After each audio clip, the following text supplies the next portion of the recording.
So ek sal sê, jy moet jou waarde ken voordat jy na skoonheidskompetisies toe gaan. En jy moet weet wie jy is en waar jou waarde lê. En ek sal sê, as meisies groot drome het om eendag in Fashion Week in Paris te gaan doen, bly gefokus op jou drome, doen dit. Dit is rarig, alles is moontlik. Dit is rarig. Ek sal sê, jy moet geanker bly in wie jy is en nie in wat mense vir jou sê jy is nie.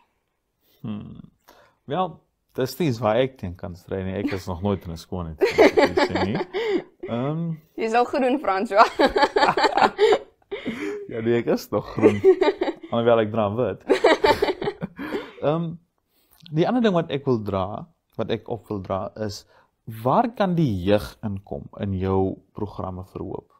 Is daar dele waar die jeug kan deelneem? Ja, dit is rarig. Dit is 'n program wat enige iemand kan help en 'n deel wees van. Jy kan na my toe kom, ek het social media, jy kan my DM my message op social media en jy kan deel wees van my program en dit help mens ook self om meer gemotiveerd te voel in jouself as jy ander mense help. Dit gee jou net daai sagte gevoel.